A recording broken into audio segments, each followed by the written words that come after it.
Dear students, today you are going to study in detail about an example of phylum Arthropoda, type study Penaeus. What is Penaeus?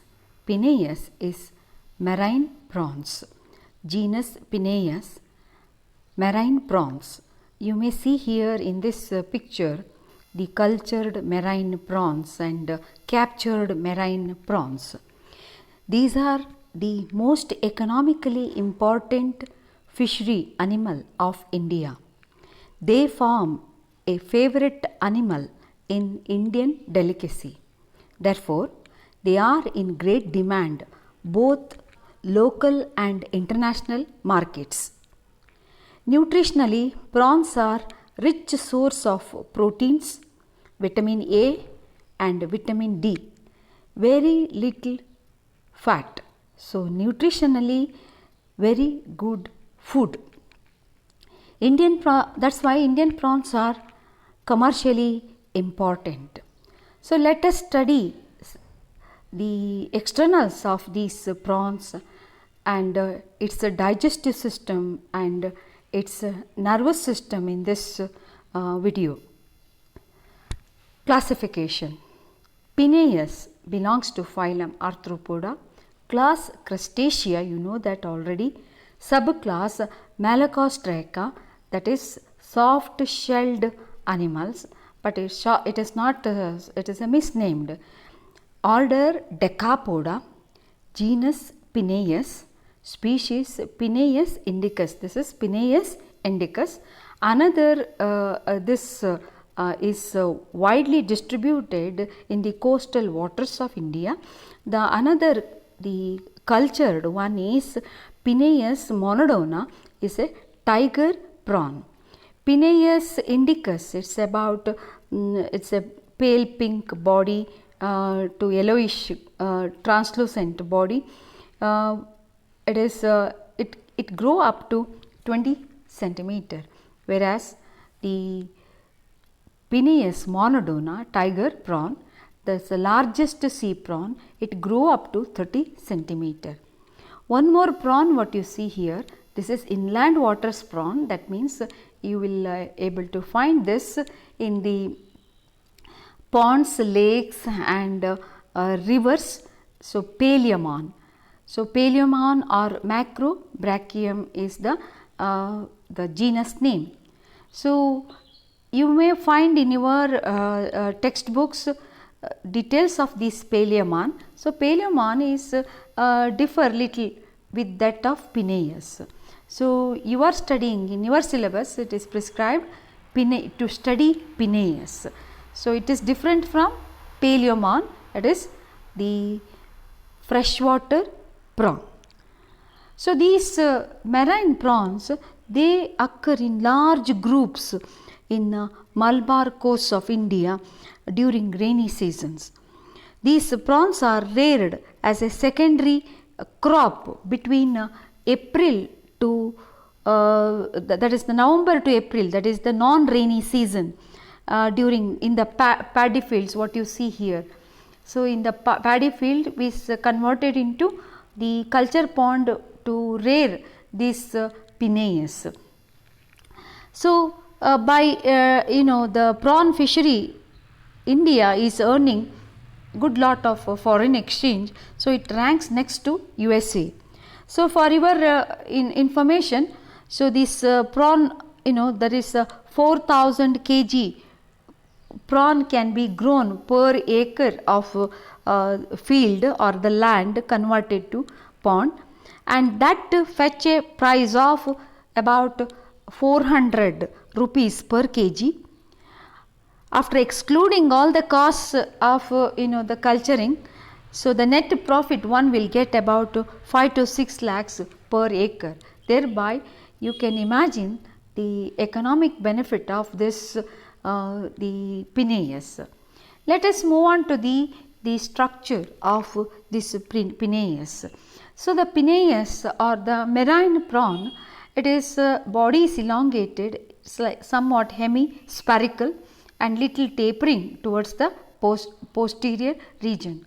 It is divided into anterior cephalothorax and the abdomen.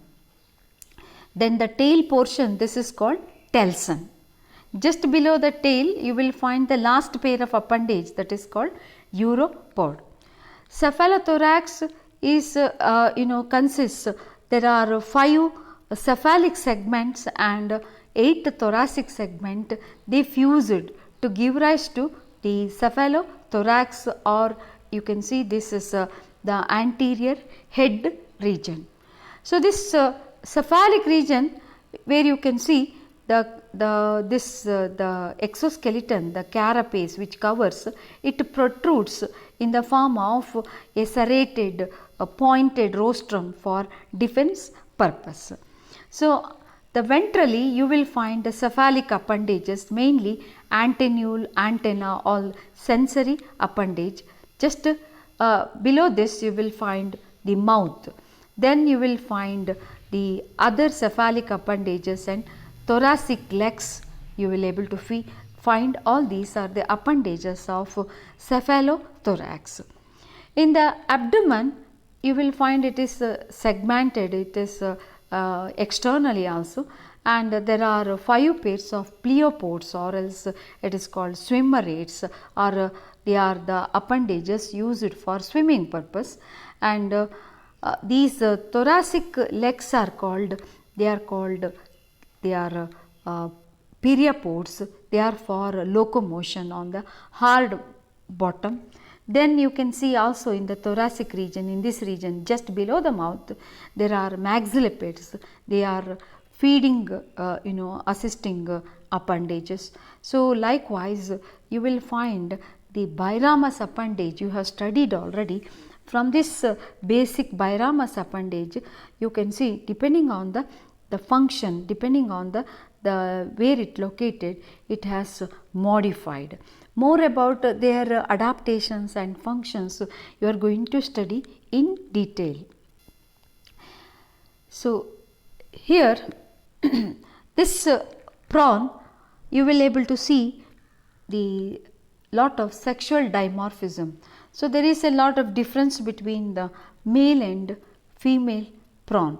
So, male prawn, it has got the first abdominal appendage where you can see endopodite fused to form a structure called petasma. So, this petasma is assisting in the copulatory purpose. Then in the case of female, you will find the sternum, in this is the sternum plate or the ventral plate.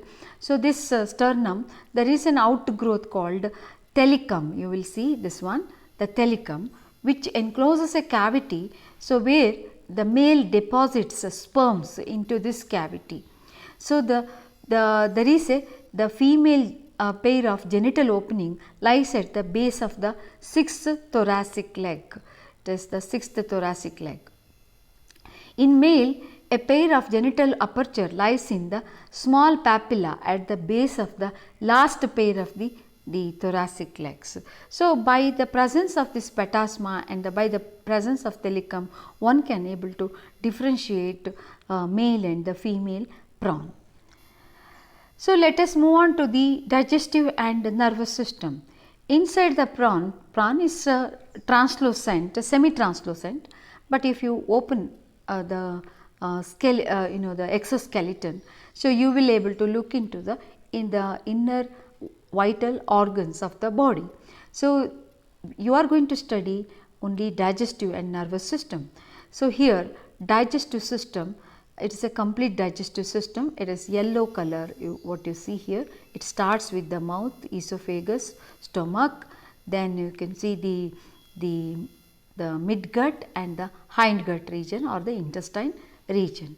So, then this is dorsally located, you will able to see they are in the dorsal part of the body, whereas the nervous system is ventrally located. The brain is located in the dorsal region, anterior most body, a part of the body, but the ventral nerve cord you can just next to the sternal plate, almost lying on the sternal plate ventrally, you will able to see the ventral nerve cord. In detail, we let us study digestive system. Digestive system is complete, comprises the foregut. So, this is the foregut, so midgut, and this will be the hindgut, and it is situated dorsally, as I said, and it consists of alimentary canal and digestive gland. So, look into the details of this diagram, you will able to see in detail about the digestive system. So, this foregut, it begins with the mouth, you will able to see the mouth, just you will able to see the mouth lies in the ventral part of the cephalothorax in between the mandibles. It is bounded by upper lip and lower lip, laterally by mandibles. From the mouth you can see the short esophagus. So, the esophagus runs vertically and enters into the stomach. This is stomach. Stomach is divided into the anterior cardiac stomach and posterior pyloric stomach. You may able to see in the stomach there are chitinous denticles inside, and the stomach is highly muscular. Similar to our stomach, it is highly muscular, and inside, because here the grinding of the food, the mastication process that occurs in our mouth, but here it occurs in the stomach. So, it is, that is why it is called gastric mill. So, you will also, this also functions as a gizzard. You will find there are gastrolith, this is called gastrolith, and you can see the denticles. They are nothing but they are the chitinous bristles, or else they are chitinous teeth, you will see inside the cardiac stomach. Whereas in the pyloric stomach you can able to see there are chitinous lining of pyloric stomach produces 4 lappets. So, these 4 lappets, these lappets work as a sieve or a filter. So, whatever the hard food properly churned, and it will make it into a liquid form, and that enters the pyloric stomach. So, whatever the hard particles or uncrushed particles will be prevented, will be not allowed into the pyloric stomach with the help of these lappet or the filter. These are you will able to find in the pyloric stomach. Then the pyloric stomach continues as the intestine. Intestine is midgut, then there is a hindgut, then there is the rectum, and the anus lies between the gap of the telson and the uropod. This is telson and this is uropod. You will find the anus. So, this digestive system, the alimentary canal is also supported with digestive glands. So, they are together, they are liver and pancreas, they are together here. This is they are called hepatopancreas. So, the stomach is surrounded in the junction of cardiac and pyloric stomach. You will outside you will find the glands, they are called hepatopancreas or digestive glands. They encircle the pyloric stomach and they open into the midgut into the intestine. These they produce digestive enzymes. Then the digestion takes place in the intestine and get absorbed. Undigested food made into fecal pellets here in the hindgut. There is a swollen part in the rectum where you can see the fecal pellets are formed. So, this Penaeus is a predator. It feeds on small crustaceans and polychaete worms. It also feeds on the marine algae. So, these chelate legs, they collect and they pass the food materials towards the mouth. The mandibles, they are going to cut the food into small pieces. Next to the mouth you will find the mandibles. So, then the maxillae and the maxillipedes, there are some you can see foot jaws or maxillipedes. They are the one they are they assist in the swallowing the food and not allow the food particles to slip off. Then gastric mill, what you see here, it is having denticles and gastrolith, that is you can see the stone like pointed the structure. So these gastrolith will bring fine churning of the food. Fine churned liquid food now passes to the pyloric stomach. So this uncrushed food particles are prevented by these lappets. Then the liquid food passes through the midgut for chemical digestion. You will find chemical digestion here. Then undigested food thrown out through the anus. So this is about the digestive system. Then how about the nervous system? As I said earlier, the nervous system in case of arthropoda or the Penaeus is the typical invertebrate type of nervous system. There is you will able to see it consists of brain and ventral nerve cord. Brain is located dorsally, so you have seen in this picture. So this is the esophagus, you will find just above the esophagus you will able to see the brain. So that's why it is called, the brain is called supraesophageal ganglia. There are the fusion of two ganglia, that's why it is called supraesophageal ganglia. Then from this there are two connectives, these are called the periesophageal connectives. They join here just below the esophagus to form another ganglia, it is called the subesophageal ganglion.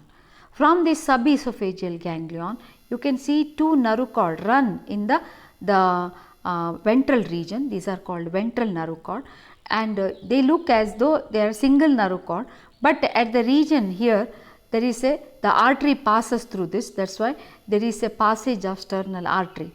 In the thoracic region you will find thoracic ganglion, 6 thoracic ganglion. In the abdominal region you will see the 6 abdominal ganglia. So from the anterior region, from the brain you will find there is a optic nerve, then the nerve for mandibles. Then each segment bears a ganglion. So the segmental the muscular movement controlled by these the ganglion, segmental ganglion. So this is about the externals and digestive system and nervous system of Penaeus.